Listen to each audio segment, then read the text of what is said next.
할렐루야. 하나님이 함께 하시는 은혜와 평강이 오늘도 주님 앞에 나와 예배를 드리시는 여러분 모두에게 충만하기를 기원합니다.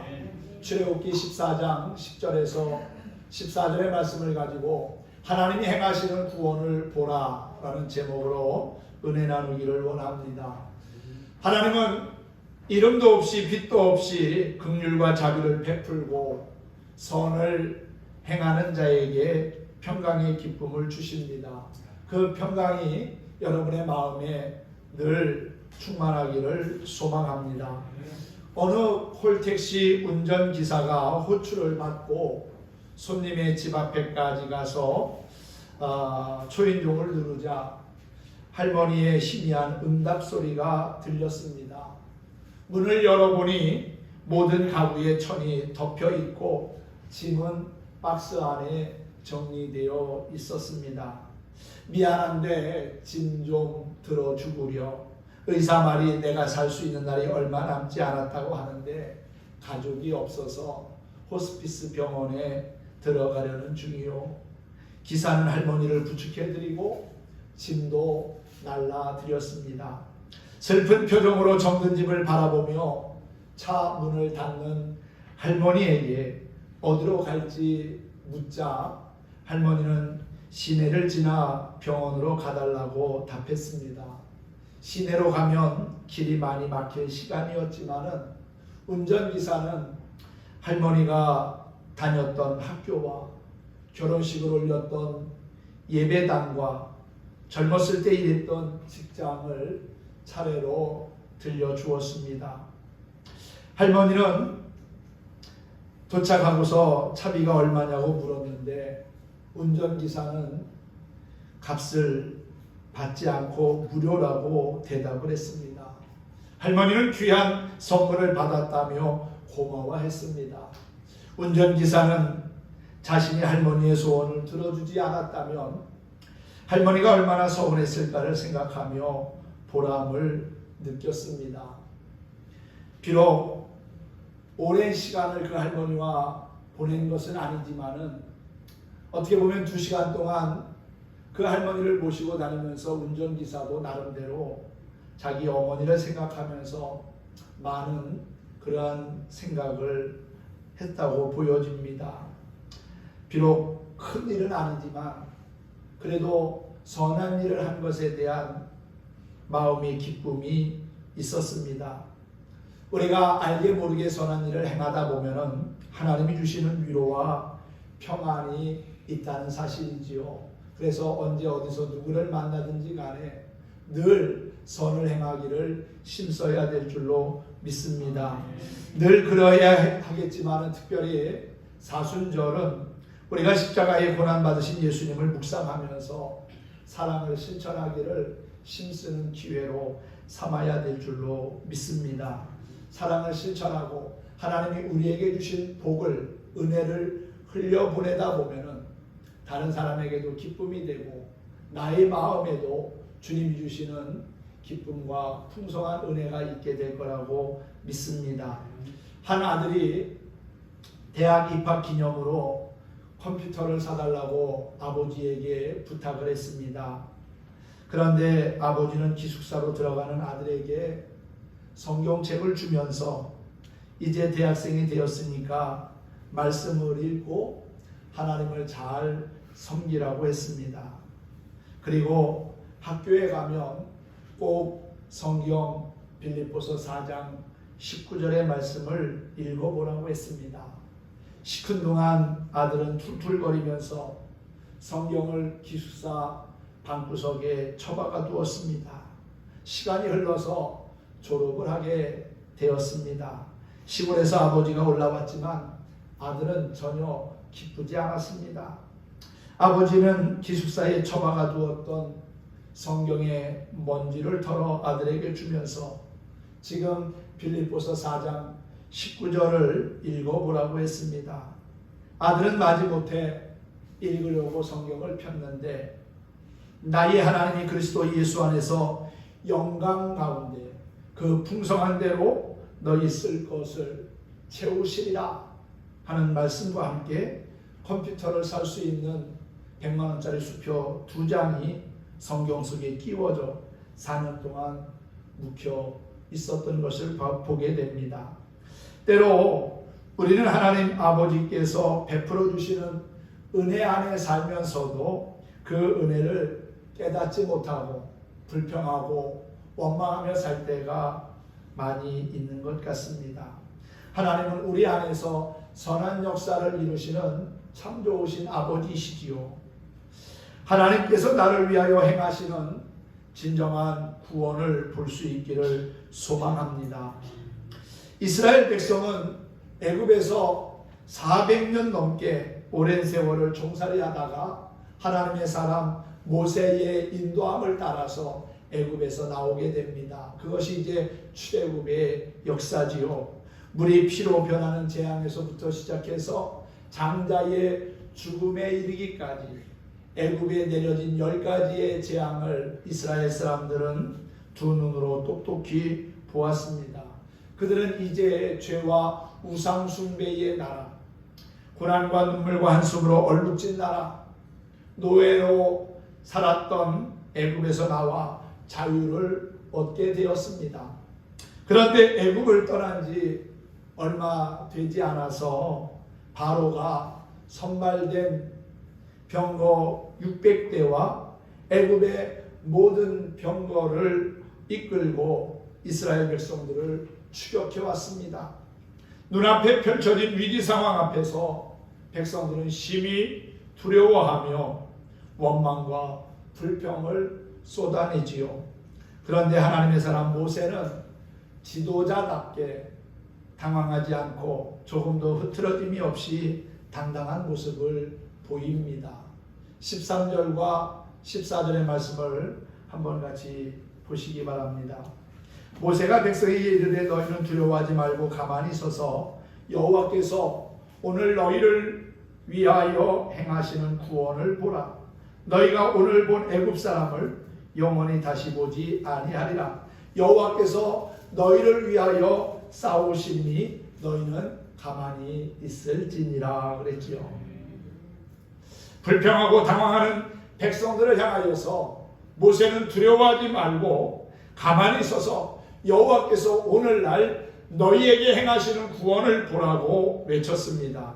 모세의 말대로 이스라엘 백성들은 구원을 얻어서 살게 되었고 뒤쫓아오던 애굽의 군대는 모두가 다 멸망당하고 말았지요.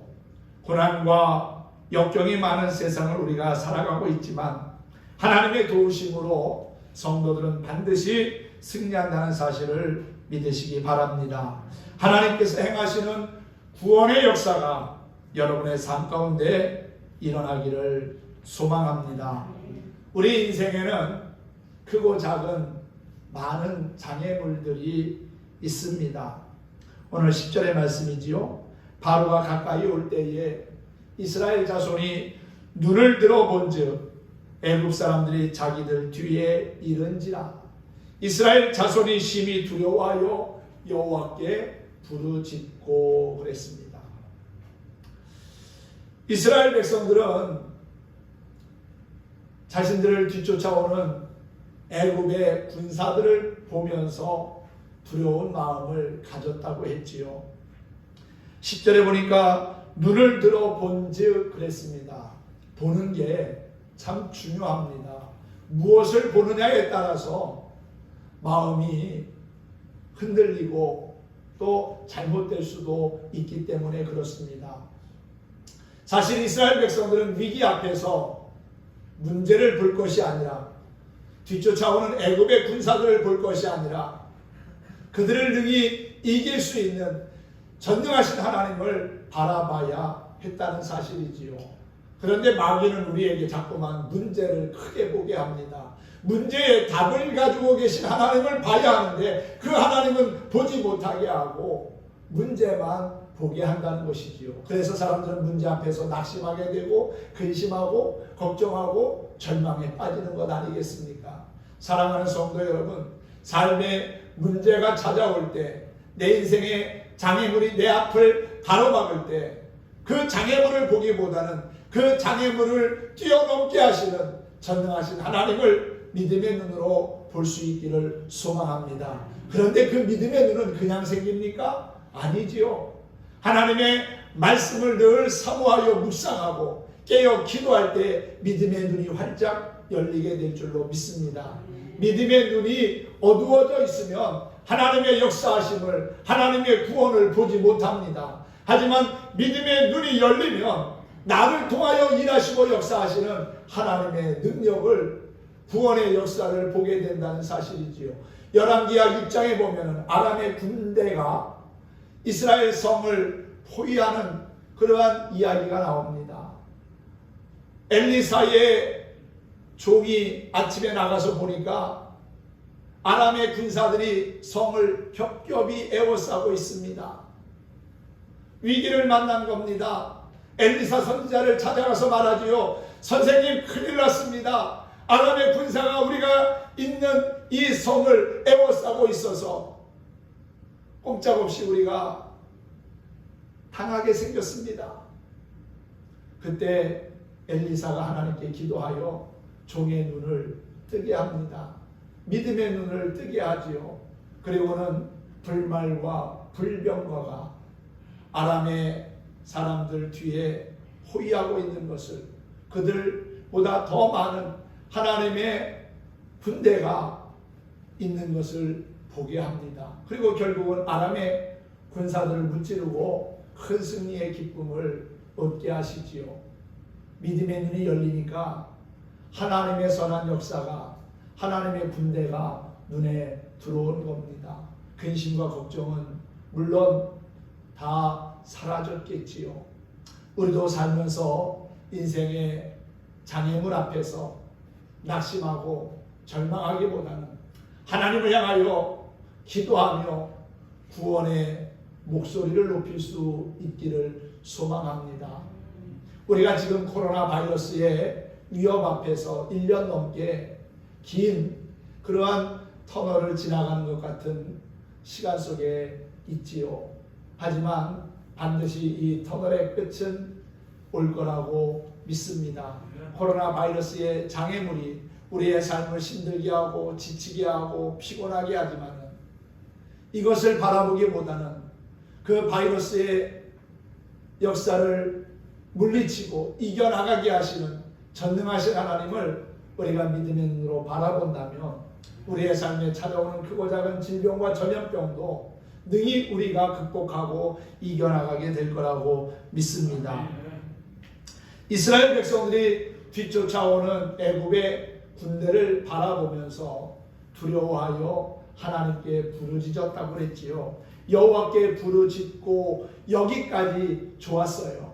두려운 마음을 갖는 것 괜찮습니다. 하나님께 그들이 부르짖었다는 것 참 귀한 일이지요. 그런데 11절을 보면은 그들이 하나님께 부르짖다가 모세를 향하여 원망합니다. 불평합니다. 왜 우리를 애굽에서 이곳까지 이끌고 나와서 고생하게 하고 또 죽게 만드느냐? 원망과 불평의 목소리를 높이고 있지요. 11절을 봅니다. 그들이 또 모세에게 이르되 애굽에 매장지가 없어서 당신이 우리를 이끌어내어 이 광야에서 죽게 하느냐? 애굽에도 매장지가 있는데 왜 우리를 광야까지 끌고 나와가지고 죽음을 맞이하게 하느냐 하는 거지요. 앞에는 홍해가 가로막아 있고 뒤에는 애굽의 성난 군사들이 말과 마병을 이끌고 뒤쫓아옵니다. 앞으로 갈 수도 없고 뒤로 물러날 수도 없는 그러한 상황에서 이스라엘 백성들이 할 수 있는 것은 원망과 불평뿐이었다는 것이지요. 계속해서 하나님의 도우심을 구하며 기도했다면 얼마나 좋았겠습니까? 그런데 그들은 기도하다 말고 원망과 불평의 목소리를 높이고 있습니다. 뿐만 아니라 어찌하여 당신이 우리를 애굽에서 이끌어내어 우리에게 이같이 하느냐? 우리가 애굽에서 당신에게 이른 말이 이것이 아니냐? 이르기를 우리를 내버려 두라.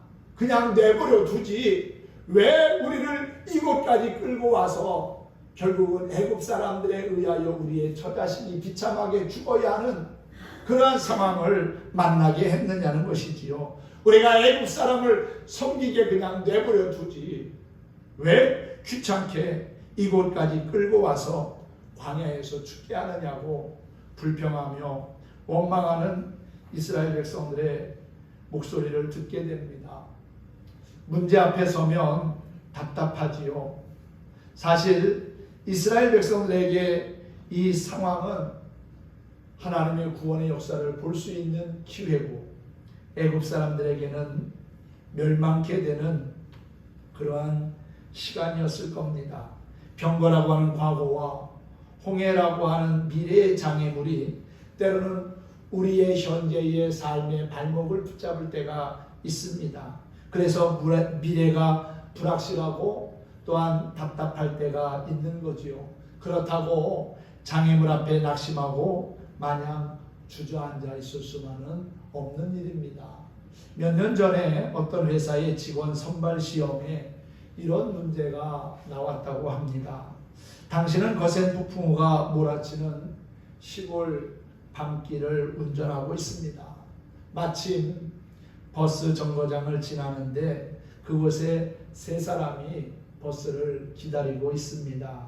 죽어가고 있는 할머니, 또 당신의 생명을 구해준 적이 있는 의사, 또 당신이 꿈에 그리던 이상형의 여인. 당신은 이 중에서 단 한 명만을 태울 수 있습니다. 어떤 사람을 태우시겠습니까? 선택하고 자기 의견을 서술하십시오. 응시한 200여 명의 경쟁자를 제치고 최종적으로 채용된 사람이 써낸 답은 더 이상의 설명이 필요 없었습니다. 내 생명을 구해준 의사 선생님께 타고 온 차의 열쇠를 드리겠습니다. 그리고 할머니를 병원으로 모시고 갈 수 있도록 하겠습니다. 그리고 저는 제 이상형의 여인과 함께 버스를 기다리겠습니다. 라는 그러한 답을 써냈다는 거지요. 사실 우리는 가끔 이렇게 의미 있는 문제를 대하기도 하지만 우리가 살아가는 삶 자체가 어떻게 보면은 문제투성입니다. 중고등학생의 문제는 좋은 성적을 받는 거지요. 그래서 자신들이 원하는 학교에 진학하는 것이 어떻게 보면은 큰 문제일 겁니다. 또 청년들의 문제는 취업과 결혼을 문제로 삼고 살아가게 되는 것을 봅니다. 문제는 언제나 멀리 있는 것이 아니라 우리 가까이에 있다는 거예요. 그렇다면 우리는 어떻게 해야 합니까? 별것 아니라도 그 문제만 집중적으로 생각하면 그 문제가 나를 힘들게 하고 또한 나를 지배해버리고 맙니다. 문제만 바라보면 문제의 답을 갖고 계신 하나님의 놀라운 역사를 볼 수 없어요. 우리 앞에 있는 문제만 바라보지 말고 문제의 답을 갖고 계신 하나님의 크신 은혜를 볼 수 있기를 소망합니다. 여기에 문제 해결의 시가 있는 겁니다. 문제를 뛰어넘을 수 있는 사람은 문제 뒤에 숨어있는 답을 바라볼 줄 아는 사람이지요. 이것이 바로 믿음입니다. 누구에게나 인생에 거대한 장애물이 있습니다. 앞과 뒤를 꽉 막고 있습니다. 그리고 점점 조여옵니다. 그러나 낙심하거나 포기하면 안 됩니다. 정신을 차리고 기도하면 언제나 길이 있고 길이 보이고 길이 열리게 될 거라고 믿습니다. 인생의 장애물은 살면 살수록 더 많아지고 커질 겁니다. 그래서 하나님은 피하고 극복할 수 있는 지혜와 능력을 우리에게 주셨습니다.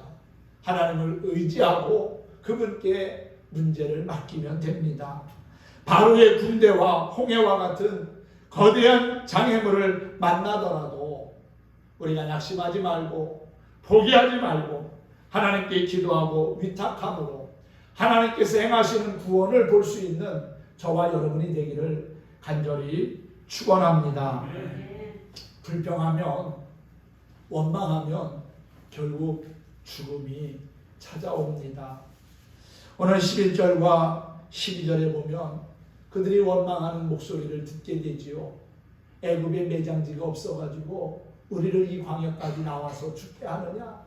그냥 좀 내버려 두지 왜 우리를 이렇게 귀찮게 하고 힘들게 하고 죽음의 위기까지 처하게 하느냐는 원망과 불평의 목소리를 듣게 됩니다. 민수기에도 보면 하나님께서 이 백성이 나를 10번이나 시험했다고 하시는 말씀을 보게 됩니다. 애굽에서 이스라엘 백성들을 이끌어낸 분은 사실 모세가 아니라 하나님이셨지요. 그럼에도 불구하고 그들은 모세를 원망함으로 자신들의 믿음이 얼마나 형편이 없는 것인가를 드러내 보이고 있습니다. 자유를 위한 역경보다는 안위를 위한 굴복을 쉽게 선택하는 이스라엘의 노예 근성을 잘 보여주고 있습니다. 이처럼 이스라엘 백성들은 하나님의 약속이나 은혜와는 상관없이 일시적인 편리와 안락을 위하여 노예 근성에 젖은 말을 서슴지 않았습니다. 이는 사탄의 지배 아래 있던 옛 성도의 모습과 같습니다. 불평은 저주고 죽음이고 결국은 멸망에 이르게 합니다. 그들은 자신들이 말한 것처럼 결국 광야에서 다 죽게 됩니다. 애굽에서 나온 20세 이상 되는 사람들, 여호수아와 갈렙을 제외한 모든 사람들은 광야 40년을 지나가면서 다 죽게 되지요. 그리고 20세 미만의 사람들과 광야에서 태어난 사람들이 여호수아와 갈렙의 인도함을 따라서 젖과 꿀이 흐르는 약속의 땅 가나안에 이르게 되는 것을 보게 됩니다. 불평하는 사람들, 원망하는 사람들은 결국 약속의 땅에 들어갈 수 없다는 것이지요. 우리는 무엇보다도 하나님 앞에 원망하며 낙심하는 삶을 살기보다는 오히려 어려운 가운데서도 감사하는 마음을 갖기를 힘써야 합니다. 원망하는 것은 자기에게도 마이너스지만 주변 사람들도 더 힘들고 어렵게 만듭니다. 또 원망하고 낙심하고 불평하는 것은 전염성이 강해가지고 더 많은 사람들을 위험과 위기에 빠지게 한다는 것이지요. 원망 대신에 하나님께 감사하고 최선을 다하여서 노력한다면 반드시 장애물을 극복하고 젖과 꿀이 흐르는 가나안에 이르게 될 거라고 믿습니다.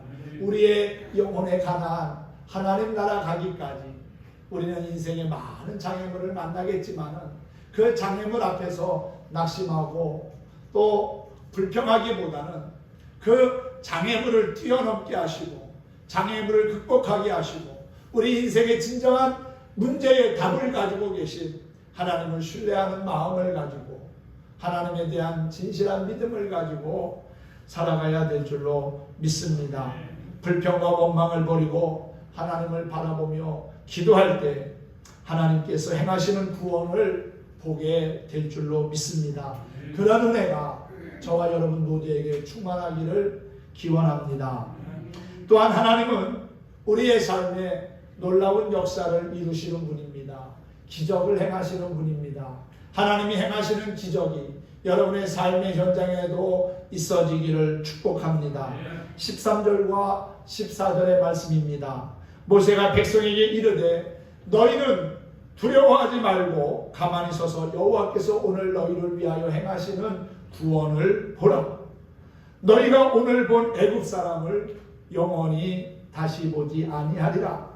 여호와께서 너희를 위하여 싸우시리니 너희는 가만히 있을지니라. 아멘. 할렐루야. 이스라엘 백성들이 원망하며 불평할 때 모세는 그들의 말에 휘둘리지 않았습니다. 믿음의 뿌리를 하나님께 두고 있었기에 하나님을 신뢰했기에 백성들의 원망과 불평 앞에서도 그는 당당하게 하나님을 증거하고 또 하나님의 말씀을 전할 수 있었던 겁니다. 두려워하지 말라, 담대하라는 거지요. 그리고 여호와께서 오늘 너희를 위하여 행하시는 구원을 보라고 선포합니다.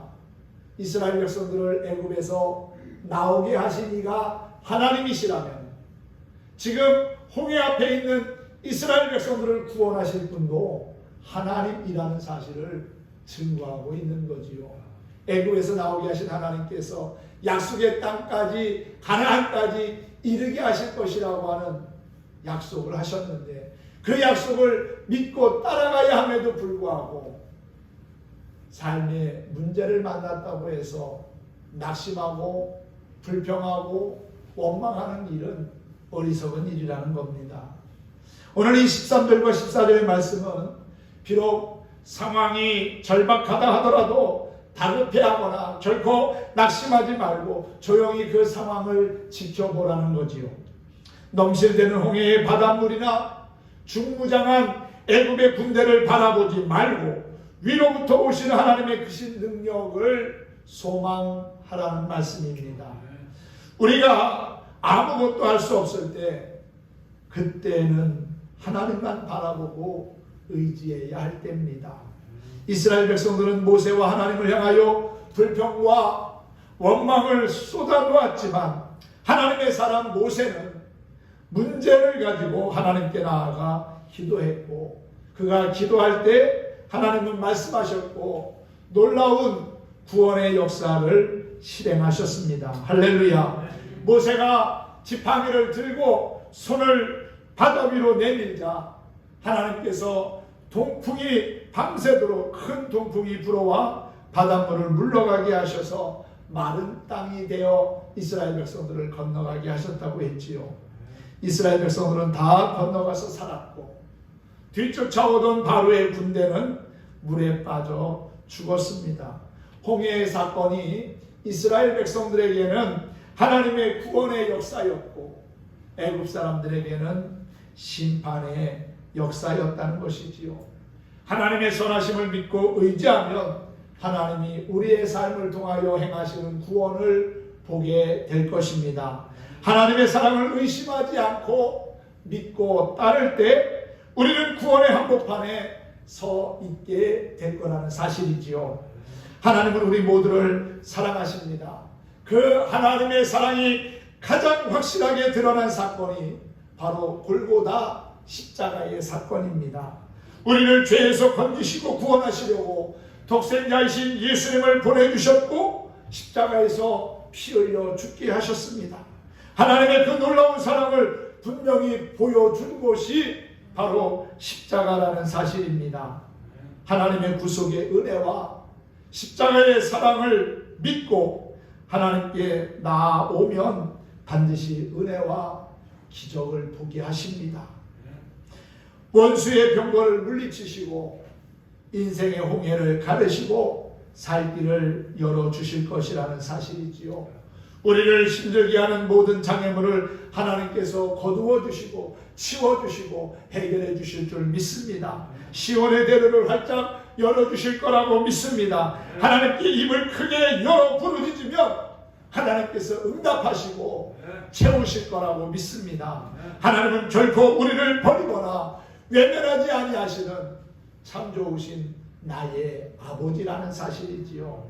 사랑하는 성도 여러분, 여러분에게도 홍해와 같은 삶의 장애물이 갈라지는 역사가 있기를 소망합니다. 사람은 할 수 없지만 하나님은 하십니다. 장애물 앞에 불평하며 원망하지 말고 하나님께 맡기고 기도합시다. 결국 하나님이 하십니다. 하나님이 이루심을 믿으시기 바랍니다. 하나님께서 행하시는 구원을 보며 그 하나님을 날마다 증거하고 자랑하는 간증의 주인공이 될 수 있기를 예수님의 이름으로 축원합니다. 축복합니다.